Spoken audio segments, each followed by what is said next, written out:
Hello everyone and welcome to lesson 2.4 in our authoritarian leaders unit. And in this lesson we're going to be learning about part 2 of Hitler's consolidation of power. So by the end of this lesson you should be able to do the following. You should be able to describe the use of force that was utilized to help consolidate and grow Nazi power.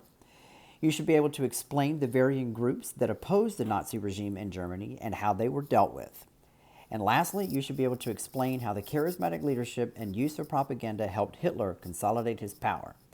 Now, before we move forward, I do have some trigger warnings for you guys. So on the next slide, on the left-hand side, there is going to be a photograph, and it is going to be a photograph of a Nazi army soldier holding a gun at a gentleman that he is arresting. There is no blood or death or anything like that, but just a trigger warning for you there. And on the fourth slide, you will see the bombed out office of Adolf Hitler, and he is standing around, and so you'll just see a bombed out office. So just wanted you to be aware of that. So there's your trigger warnings for that. And let's go on ahead and start our lesson. So in continuing our discussion on Hitler's consolidation of his power, we need to take a very serious look at the use of force that was used by the Nazi regime. So the Night of the Long Knives that we've already spoken about a couple of lessons ago is a perfect example of forces being used by the Nazis through a group called the SS, and we talked about them a few lessons ago as well. The Nazis are going to set up concentration camps to hold groups that are targeted by the Nazis. We all know the ones, the most famous ones about the concentration camps for Jews, but they housed multiple different groups that were targeted by the Nazis. The SS became National Police Force in 1936 under the control of Heinrich Himmler. And so that meant that there was no more local police. There was only one national police force, and they reported directly to Heinrich Himmler, and Heinrich Himmler reported directly to Adolf Hitler. So the SS created a secret police called the Gestapo. And so this was a group that was highly feared among all people, and the Gestapo is the group that, for example, captured Anne Frank. So, I mean, this is a secret police that everybody feared. And this group used torture to get information from people, that they held them often without trail, and many people often just disappeared. And they relied on ordinary people to just denounce others. And so this created a whole sense of national fear going on throughout the entire nation of Germany. And it's all because of this use of force that was done by the Nazis. So here on this slide, we're going to take a look at the treatment that the Nazis gave to their opposition. Now, I need to understand that there was not that much opposition to the Nazis in the early stages here, because the Enabling Act had, pretty much squashed as much opposition in the country anyway. And the Night of the Long Knives had pretty much gotten rid of all opposition within the Nazi Party itself. So political opposition across the board was weakened across Nazi Germany. And of course, the government effectively used the concentration camps to spread national fear. The first one opened in Dachau in 1933 in March. And that one was used early on. The concentration camps were originally set up to house political prisoners, and political prisoners would be these people who opposed the Nazi regime. And the SS, the secret police, was used effectively as a deterrent for political opposition, so people were constantly afraid. And in fact, Nazis actually did have a lot of public support. So many people did not oppose Nazi policies, and the reason being is because it actually benefited them. I mean, people saw Hitler as a very popular leader, and many people didn't even want to be seen in opposition because Hitler was very popular. And so if you went in opposition, then you were not part of the crowd, and of course people could turn on each other. And so that's exactly what they started to do. But this does not mean that there was not any opposition. So there are examples of opposition to Adolf Hitler, and we're going to take a look at a couple of those now. First, let's take a look at political and army opposition to Adolf Hitler. Now, the socialists and the communists were actually brutally oppressed by the Nazis. In fact, the Nazis detested communists by all intents and purposes, loathed them. Thousands of socialists and communists were sent to concentration camps. Some communists actually hid from Nazis and distributed leaflets to promote protests against Nazism. That was not that widespread, but there were some communists that managed to be able to do that. The Nazis also removed trade unions. that made opposition from workers difficult. So when the Nazis came in and said there's no more trade unions, then workers really didn't have a recourse to put up a fight or strike or anything like that if they had a grievance. So that actually squashed a lot of political opposition. Workers that refused the Nazi salute would strike or sabotage machines. That would be some of their political opposition for workers that were upset about that. So workers would, when the Führer would walk by, they wouldn't do the salute, or they would strike or sabotage machines. That would be some ways that they would try to sabotage the Nazi regime.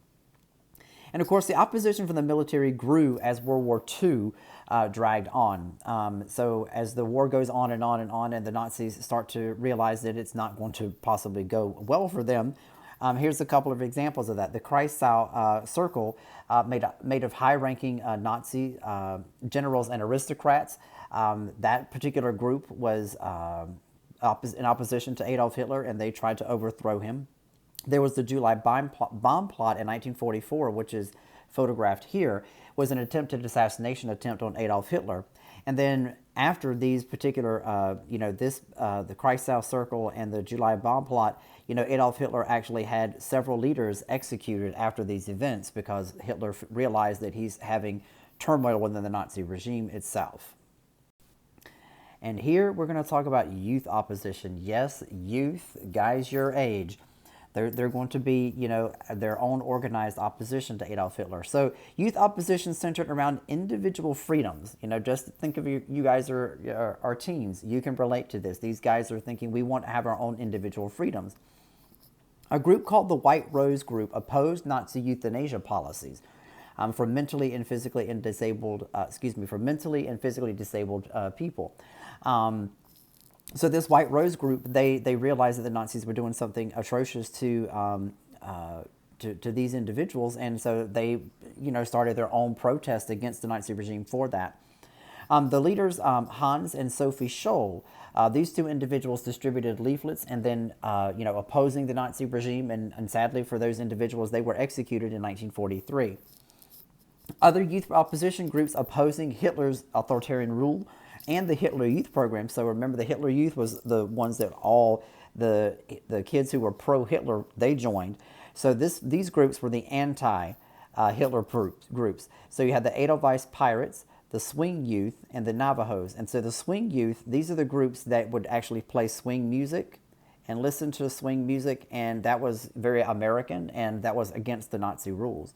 And then Navajos, that is a play, yes, on Native American tribal group of the Navajos.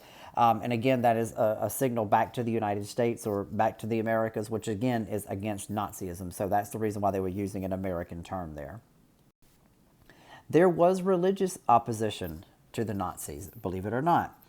Now, sadly, most religions actually comply with Nazi rule, or they muted their opposition to the Nazi regime. So, in essence, most preachers from the pulpit just turned a blind eye.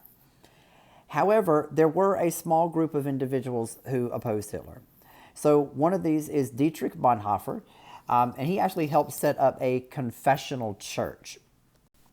And what the confessional church was, it was an attempt, it was a movement among Protestant ministers that were opposed to the Nazi government trying to unite all Protestant churches in Germany under one German national evangelical church. So basically the Nazis were trying to unite all German Protestants into one German church that the Nazis could control, and Dietrich Bonhoeffer helped establish this group that was against that. Martin Niemöller is the author of the poem First They Came For poem. Many of you probably heard about that. First they came for this group and I didn't do anything. First they came for this person, I didn't do anything. And he also helped establish the confessional church. Clemens von Galen is a Catholic bishop who actually spoke out against the Nazis, and he is actually going to have several run-ins with the Nazi regime. And then Bernhard Lichtenberg is a Catholic priest who actually died on the way to a concentration camp for illegal preaching because he actually preached from the pulpit against the Nazis and their policies. And so he was arrested and sent to a concentration camp, even though he was a Roman Catholic priest. And so religions supported Nazis as they feared communists more than they felt Nazis would protect churches from communists. So there was this huge, because, communists made it very clear that they were atheists. Communists closed churches in the Soviet Union, and they forbade people from forever worshiping. So religious people already knew that about communists. The Nazis never did that. So that is many of the reasons why religions tolerated the Nazis, because they feared the communists more. And so lastly, let's take a look at charismatic leadership and propaganda in terms of Hitler consolidating his power. Now, the Ministry of Propaganda was created in 1933 and was led by Joseph Goebbels. We have already learned that. And so under Goebbels' leadership, he's going to do a very good job of portraying outsiders in Nazi Germany. So they use a very negative ad campaign against Jews, homosexuals, and the Roma Sinti people, among many other people that they felt were undesirable. And so he used anything that he could find out about these individuals and used it in a negative way, and they were labeled as outsiders. They spread as much anti-Semitic propaganda as they could in a newspaper that the Nazi Party ran, that ran weekly, and it was the newspaper was known as Der Stürmer, and it was very anti-Semitic and spread as much Nazi anti-Semitic propaganda as it possibly could. And Joseph Goebbels absolutely was a huge film buff, and so he enjoyed making films, and of course, when he made these films, they were completely filled with as much anti-Semitic propaganda as possible.